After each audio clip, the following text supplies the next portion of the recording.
Hi everybody, welcome to another video. This is the NS Iwata Kiwami 4 in a 1.8, so we're using it for high build primer. Now the BA4J cap, which this is fitted with, is fitted throughout the Kiwami 4 range for the standard cheaper guns, and by that I mean the ones with the sort of bronze cap. You get the blue cap, which is the WB version, and you get the gold cap, which is the WBX version.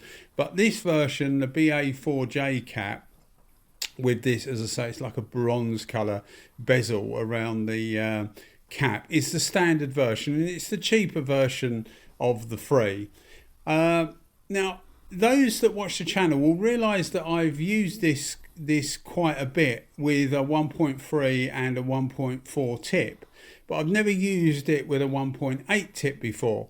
So it's obviously more suited for it's basically a primer gun.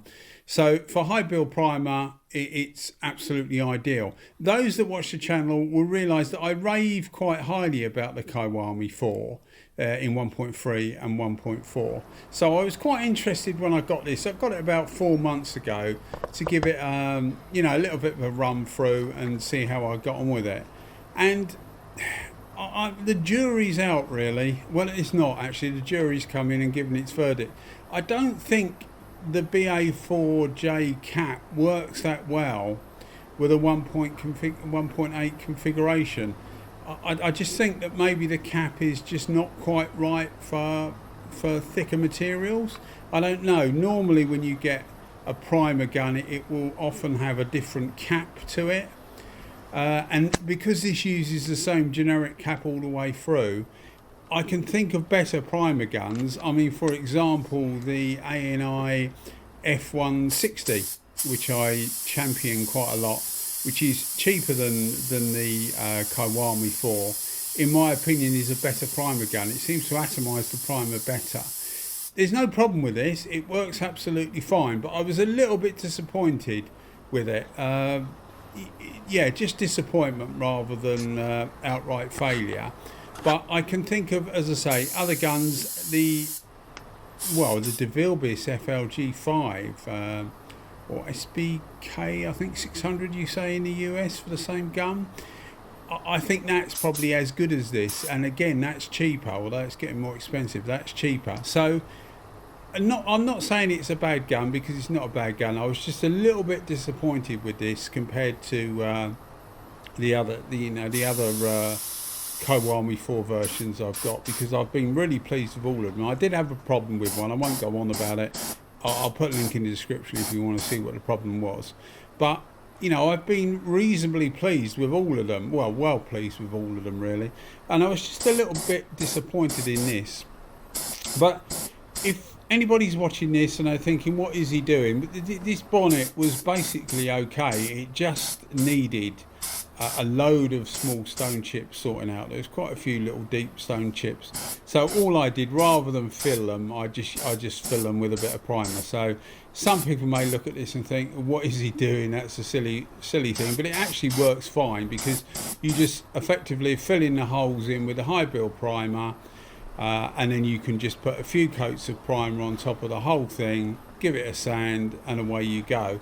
So yeah, that's the reason for all these little holes. Now the temperature was about 20 degrees Celsius, and you will see on the third coat, which was the third and final coat of primer, you'll see that the centre of the bonnet actually the primer went on a bit rough, for want of a better word, and that was a combination of me. It was, as I say, it's 20 degrees Celsius, which is about 68, 70 Fahrenheit, and I was using an extra fast hardener, which is designed to be up to a maximum of 14 degrees Celsius. So I was pushing my luck a bit. And what happened is I was using a heat lamp, as you can see here, just to put some heat in the panel, just to speed it up, because I wanted to get the primer on and dry quickly. I haven't got UV primer or anything like that. It's just the standard 2K high build primer. But I ended up overdoing it. So you'll see that the third coat, the actual hardener had started to react with the primer, so it was getting a little bit dry. For the rest of the panel it was absolutely fine, but in the centre you'll see that it got a little bit dry, and that's no reflection on the gun. That's not why I'm saying this gun didn't sort of blow my socks off, really. It's not a reflection on the gun at all. It just, the gun didn't seem to perform as well as some others. I mean, I've always said that my top primer gun, bearing in mind you don't normally want to spend a load of money, I have got a PRI primer gun, a DeVilbiss one, which is like the GTI Pro Light or Techno Pro Light body with a PR10 cap on it. I have got one of those, and that is actually quite a good primer gun, but I still prefer the F160 simply because it's good and it's cheap, and most people will know that primer is quite a mucky, horrible material, really.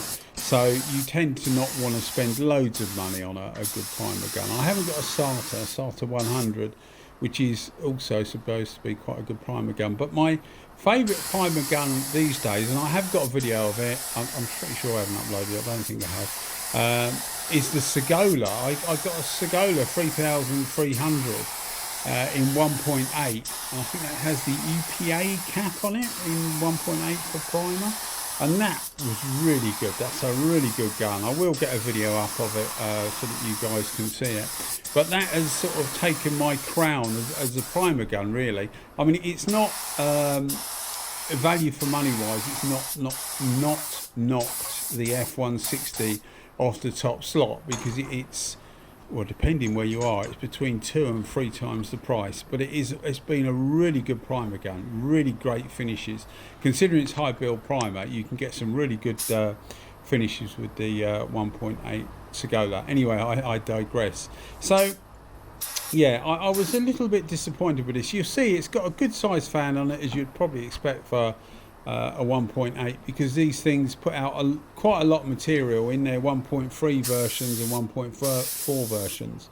They put out quite a lot of material. They're available in 1.3, 1.4, 1.6 and 1.8. I haven't got a 1.6, which might be a better wet on wet primer, or sealer. I think somebody's telling me in the US you call it sealer. You know, it's a primer you use that you don't need to sand down. You just use it to seal the product and then put your base coat and clear coat on. So yeah, I was a little bit, as I say, I was a little bit disappointed.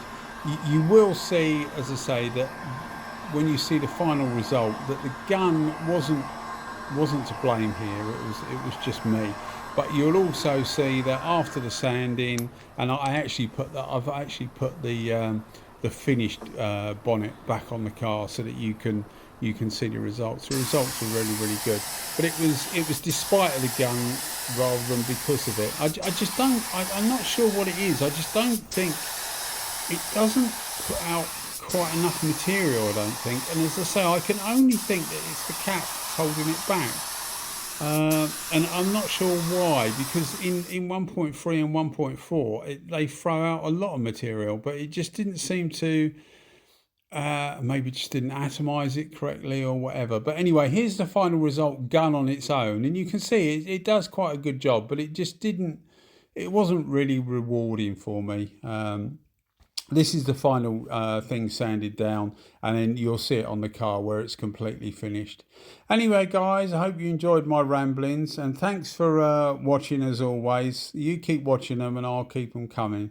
And here's the finished article. So it came out really nice in the end, but I just couldn't help thinking that maybe the gun's lacking slightly. Anyway, that's how I found it. Cheers, guys. Thanks for watching as always. Bye bye.